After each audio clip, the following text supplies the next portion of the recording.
Mr. Engling, welcome once more in Cyprus. Are we close to creating the first, as Mr. Juncker called it, double-hatted European Minister of Economy and Finance? I think that one has to see in a broader context. We are discussing additional steps to deepen monetary union, to make it more robust.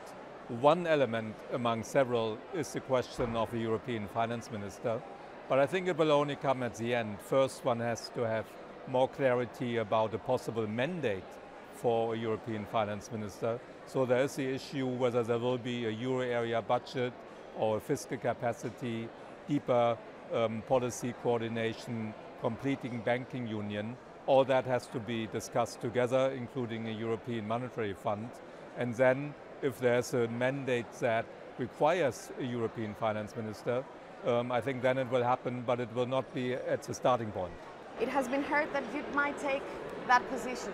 No, I don't think that's on the agenda. As I said, it will only come at the end of a process when there's more clarity about the many other elements of deepening monetary union. I do not think that I would be a candidate. I'm very happy to manage the European Monetary Fund and see how we can develop into a European monetary fund from the current ESM. Let's talk about Mr. Schäuble first. He recently said that the worst Eurogroup in his term of office was that night about Cyprus, the Eurogroup about Cyprus. So, what remarks do you do on the Cypriot economy nowadays, 4 years after it collapsed? Indeed, in March 2013, I think Cyprus was in a very difficult situation, and I'm very glad that the euro area, the ESM were able to help. But of course, most of the efforts had to come from the Cypriot population.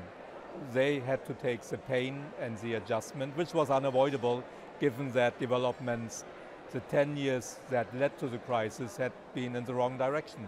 Now we see that the approach taken in March 2013 is working, is bringing good results. Growth is good. This year, probably more than 3.5%.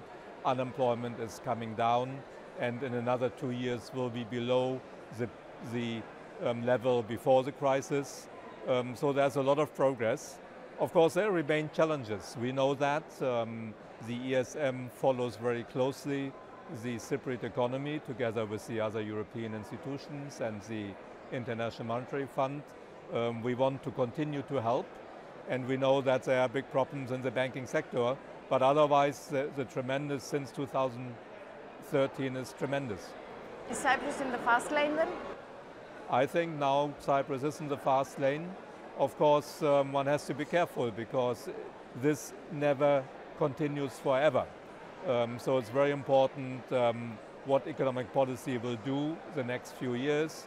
We know the election is coming next year, but I'm confident that Cyprus will continue because the country sees the positive results of the reforms, and to continue now with a bit more privatization, more reforms in the public sector, with the legal system, with the banks, I think would go a long way to sustain this positive development and make sure that Cyprus will continue to be in the fast lane. In the case of the Italian banks, though, we see things happening a little differently. The European Commission, along with the ECB, has approved and has accepted, actually, the application of European legislation and not the regulatory framework, allowing the rescue of Italian banks to be done with state support rather than haircut. Yeah, but I think that's not really correct comparison, because in Italy we are dealing with a few banks. In Cyprus it was the entire banking system, which in 2013 was far too big for the country, 8 times the size of the Cypriot economy, and the amount of money that was needed to start the program and to bring Cyprus to a good development was very, very high. And as you know, the ESM, together with the International Monetary Fund, we provided a lot of money. The IMF around 1 billion euro, the ESM 6.3 billion euro. So together that's about 100% of GDP. and to add to that, to avoid a bail-in of bank creditors would not have been possible, because it would have made debt sustainability impossible. When you look at the Italian banks, it's completely different. The amount of money needed was like 0.5% of Italian GDP, relatively small number. Also, don't forget, Italy is in a different position. Italy never lost market access during the last few years during the crisis, so it's really not an appropriate comparison. So it's not a matter of equality, but a matter of differences, you're saying? Yes, it's very different, and the magnitude is very different.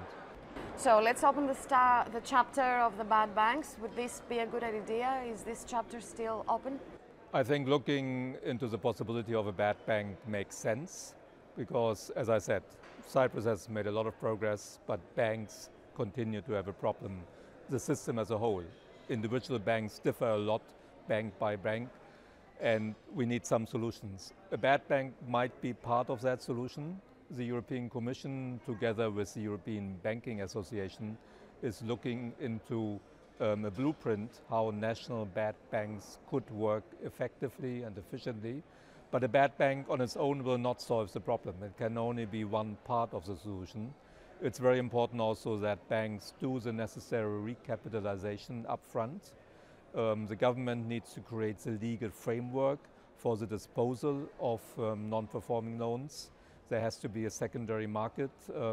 All this needs to happen together. Otherwise, it will not be solved. The bad bank on its own is not a silver bullet.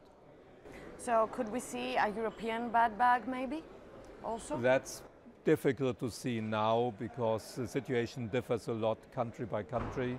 We have many countries in the euro area that do not have any NPL problems. The level of non-performing loans is very low, and there are other countries where the level is high. Cyprus, it's particularly high, together 50%. With some other countries. So it's much more urgent here than in most other countries. Thank you very much for You're this welcome. interview.